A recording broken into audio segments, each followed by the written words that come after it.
10th class Gurukul friendly में ये science का मॉडल पेपर है। ठीक है, आपको मैं आज ही सॉल्व करवाने वाला हूँ। ठीक है, 20 को इसमें 60 70 80 क्वेश्चन है। ठीक है, लेकिन मैं आपको इसमें से 20 ही करवाऊँगा, बाकी के मैं बाद में करवा दूँगा। अगर आपको चाहिए तो आप लोग कमेंट करें, कमेंट में बताएं कि PDF चाहिए तो मैं आपको लोगों को PDF में लिंक में डाल दूँगा। ठीक है, आपको वीडियो अच्छी लगे तो वीडियो को लाइक करें, चैनल को सब्सक्राइब जरूर करें। ठीक है, अब देखिए हमारा पहला क्वेश्चन क्या कहता है। हमारा पहला क्वेश्चन कहता है कि किस दर्पण की फोकस दूरी त्रियात्मक होता है। आपको पता है त्रियात्मक किसे कहते हैं? माइनस वाले साइन को। ठीक है, तो आपका कौन सा हो जाएगा? आपका करेक्ट आंसर हो जाएगा अवतल दर्पण। ठीक है, याद रखना अवतल दर्पण होता है। ठीक है, त्रियात्मक जो माइनस वाले होते हैं, जो उल्टे के साइड होती है। ठीक है, दूसरा क्वेश्चन कह रहा है कि दर्पण की फोकस दूरी F और वक्रता त्रिज्या R में क्या संबंधित है। तो आपको क्या संबंधित है? तो आपको पता है कि आपका फॉर्मूला होगा, आपको याद क्या होगा? दर्पण F इक्वल टू R/2 होता है। तो आपका ऑप्शन क्या हो जाएगा? B, करेक्ट B हो जाएगा। ठीक है, अब देखिए हमारा तीसरा क्वेश्चन कह रहे सामान्य दुष्ट के लिए स्पष्ट दुष्ट के न्यूनतम दूरी है। आपको कौन सा दूरी हो जाएगा? सीधा न्यूनतम दूरी पूछ लिया इसने। न्यूनतम दूरी हमारा कौन सा है कि आपको पता है कि आपको दी है 25 सेंटीमीटर है। ठीक है, चौथा क्वेश्चन क्या कहता है? छिद्र प्रकाश का कौन सा रंग बिरंग किसी प्रिज्म से गुजरने के प्रस्तुत सबसे कम झुकता है। मतलब कौन सा झुकता है। ठीक है, तो आपको पता है कि सबसे ज़्यादा लाली झुकता है।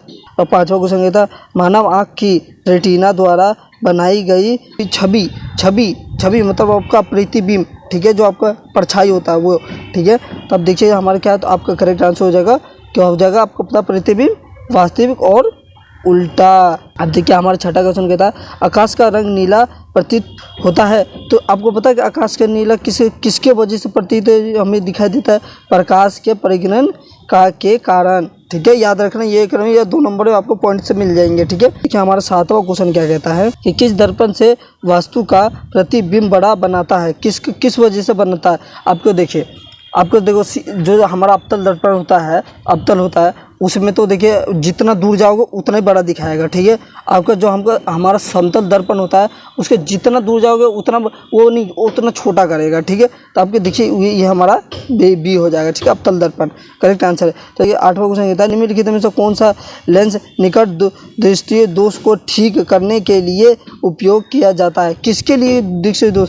जो हमारा कौन सा होता है? तो आपको पता है कि अगर मैंने अवतल मतलब उत्तल लेंस लिया तो नहीं होगा। ठीक है, क्योंकि इसने देखो दृष्टि दोष जाएगा, सी आंसर हो जाएगा। ठीक है, अब देखिए हमारा 9वां क्वेश्चन क्या कहता है।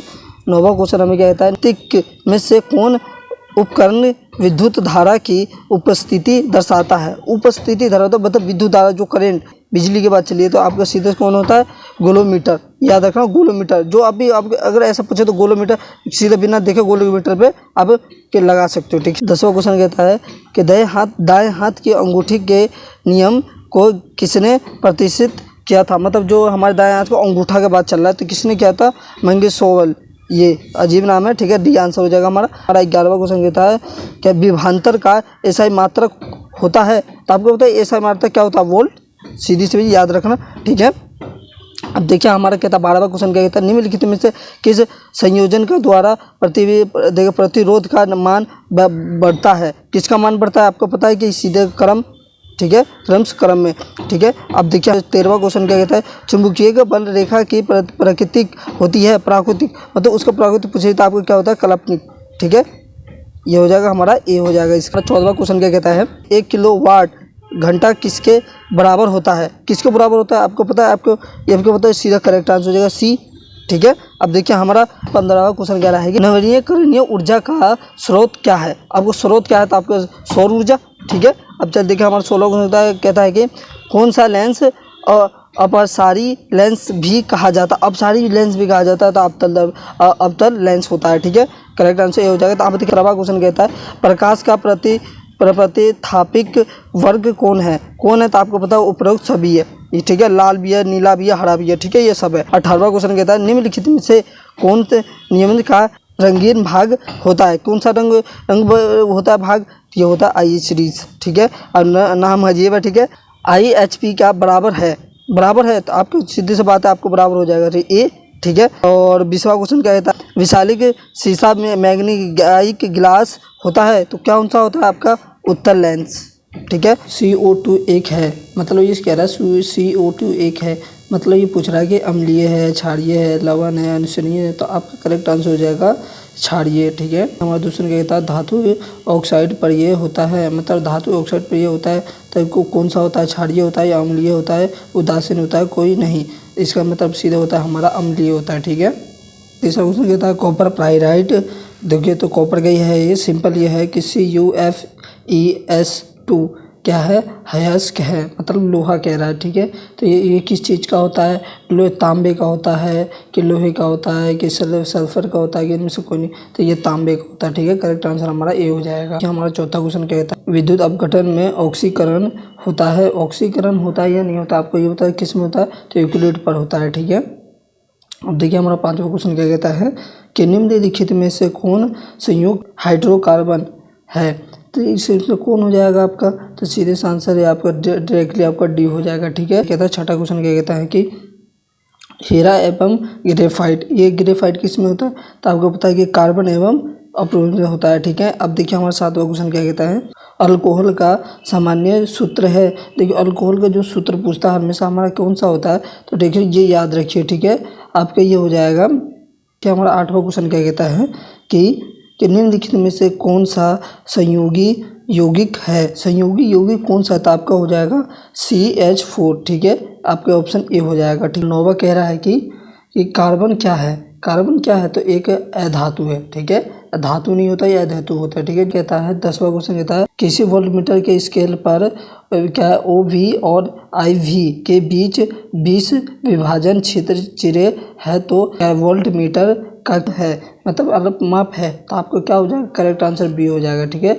ये देखने में आपको बुक में मिल जाएगा क्वेश्चन। ठीक है। हमारा कहता है 11वां क्वेश्चन कहता है मनुष्य में प्रमुख क्या उत्सर्जित अंग है। उत्सर्जित पूछ लिया, इसका मतलब ये हो जाएगा आपका। ठीक है ना, ये हो जाएगा हमारा सी। ठीक है। अब देखिए हमारा 12वां क्वेश्चन कहता है प्रकाश संश्लेषण के लिए निम्न में से कौन सी कच्चे पदार्थ की आवश्यकता नहीं है। कौन सा इसमें आवश्यकता नहीं होती कच्चे पदार्थ का, तो आपका कह ऑक्सीजन का। ठीक है। ऑक्सीजन का कुछ चीज़ का नहीं होता। ठीक है। अब देखिए हम 13वां क्वेश्चन कहता है शरीर में सबसे छोटी क्या है, रक्त वाहिनी क्या है, तो सबसे शरीर में सबसे छोटी, ये देखना, ये हमेशा याद रखना, ये आप जो हो जाएगा डी हो जाएगा इसका। ठीक है। अब देखिए हमारा क्या कहता है 14वां क्वेश्चन, अधिकतर क्या पादप नियंत्रित उत्पन्न होते हैं, तो किस में होता है आपसे ज़्यादातर, तो आपको सीधा डी हो जाएगा, ए और बी दोनों में। ठीक है। 15वां क्वेश्चन कहता है कि पुष्पी पौधे, देखो पुष्पी पौधे में लैंगिक जनन किसे द्वारा होता है, मतलब किसके द्वारा होता है लैंगिक जनन, तो आपको पता है कि आपके सी हो जाएगा। ठीक है। फूलों द्वारा। ठीक है। 16वां क्वेश्चन क्या कहता है कि फूल का कौन सा भाग फल में बदलता है। देखिए फूल का भाग कौन सा फल में बदलता है, तो आपको किस में बदलता है, तो करेक्ट आंसर हो जाएगा सीधा आपका सी। ठीक है। मादा क्या मानव माता में जो निषेचन होता है तो किस में होता है आपका, तो डायरेक्ट हो जाएगा डी में। ठीक है। अब देखिए 18वां क्वेश्चन कहता है वर्तमान प्रणालियों में कुछ संयोजन ऐसी पाई जाती है कि जिसका शरीर में अब कोई उपयोग नहीं है रह गया है, कि ऐसी संयोजन हो सकता है, तो आपका करेक्ट आंसर हो जाएगा बी। ठीक है। बस आपका वीडियो अगर अच्छी लगे तो वीडियो को लाइक करें, चैनल को सब्सक्राइब करें। ठीक है। अब हम ऐसे ही अगले वीडियो में ऐसी वीडियो से मिलेंगे। ठीक है। इसलिए आपको जितना जल्दी हो सके उतना वीडियो को लाइक करें, चैनल को सब्सक्राइब करें और जितना हो सके उतना शेयर करिए। ठीक है। इसी के साथ हम अगले वीडियो में मिलते हैं, चलते